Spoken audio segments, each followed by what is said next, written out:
Over-explaining is a confession. It is a confession dressed as clarity.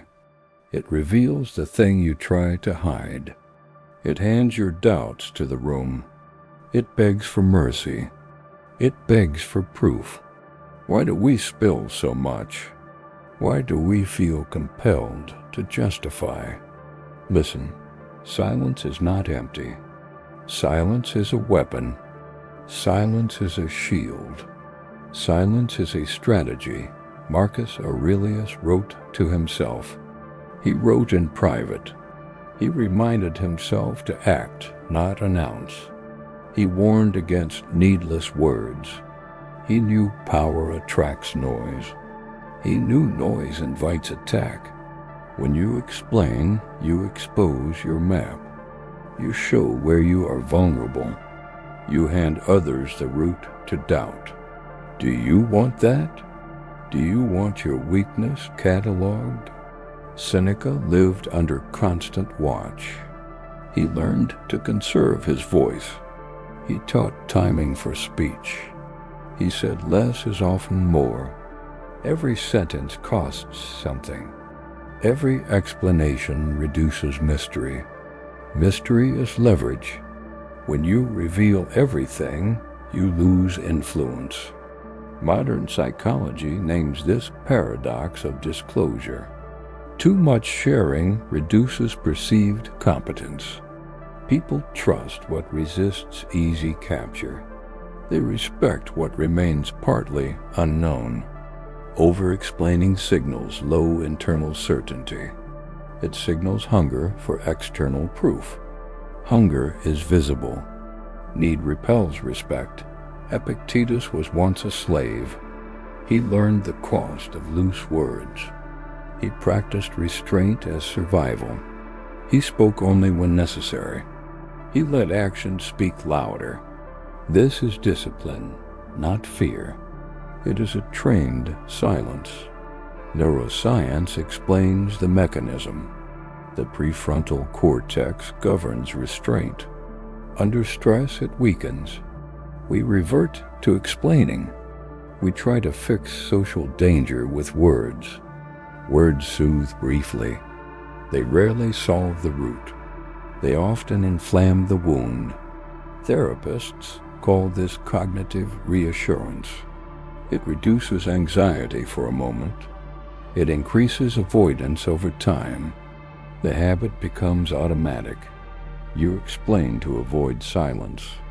You explain to avoid judgment. You explain to avoid being wrong. But every explanation invites another question. It never ends.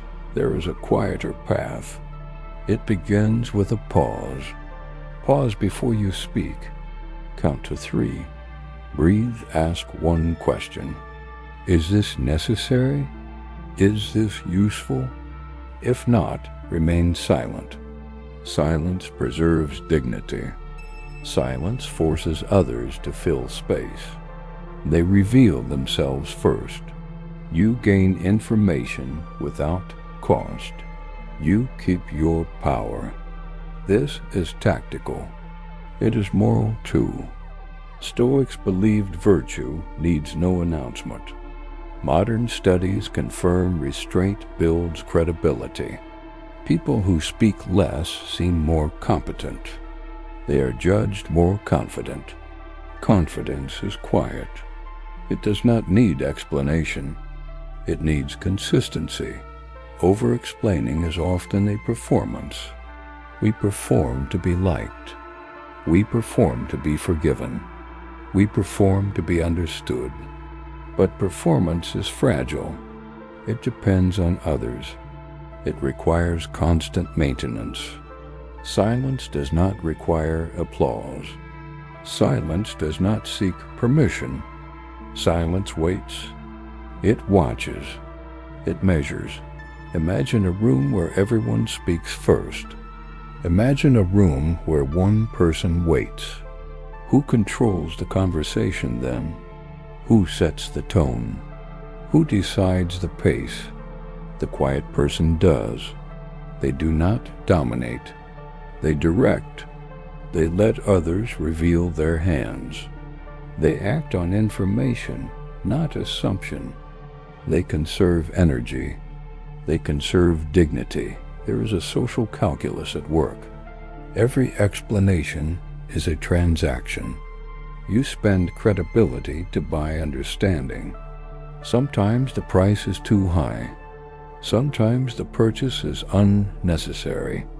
Ask yourself what you gain. Ask what you lose. Do you gain trust? Or do you reveal doubt? Do you calm the room? Or do you invite more questions? Practice small experiments. Speak less in low-stakes moments. Observe reactions. Notice who fills the silence. Notice what they reveal. Notice how your presence changes. You will feel awkward at first. That is normal. The mind hates empty space. It will push to fill it. Resist. Let the space breathe. Let others speak first. Let actions accumulate. Let results speak louder than reasons. When you must explain, be precise. Say only what matters. Trim the excess. Make words count. Let each sentence carry weight. Pause between claims. Allow the room to digest. Silence amplifies meaning. It gives words gravity. It makes truth land harder. Power is not loud. Power is quiet and steady. It does not need to justify. It does not need to perform. It simply is. The world notices. Respect follows. Not because of noise, because of consistency. So test it tonight. Hold back one explanation. Watch what happens. Who asks? Who assumes? Who reveals more than intended? You will learn. You will gain leverage. You will feel less frantic. Quiet minds win the game. They do not rush to explain. They measure words like currency. They spend only on what matters. Will you try it? Will you let silence be your ally? Subscribe for more quiet strategies. Comment one moment you over-explained. Tell us what changed when you stopped. Prove your strength with fewer words. Prove it with action. The room will listen. The world will notice.